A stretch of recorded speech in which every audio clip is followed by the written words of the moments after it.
आपण वापरतो ती दिनदर्शिका डॅशवर आधारलेली असते.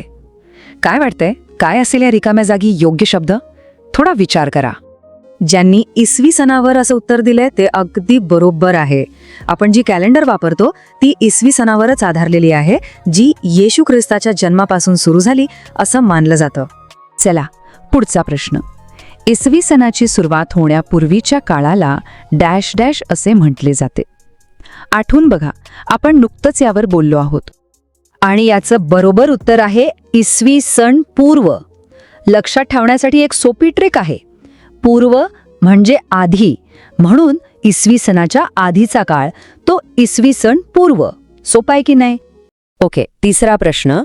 ज्या काळातील इतिहास लिहिण्यासाठी लिखित पुरावा उपलब्ध नाही त्या काळाला आपण काय म्हणतो? एकदम बरोबर. उत्तर आहे प्रागैतिहासिक काळ.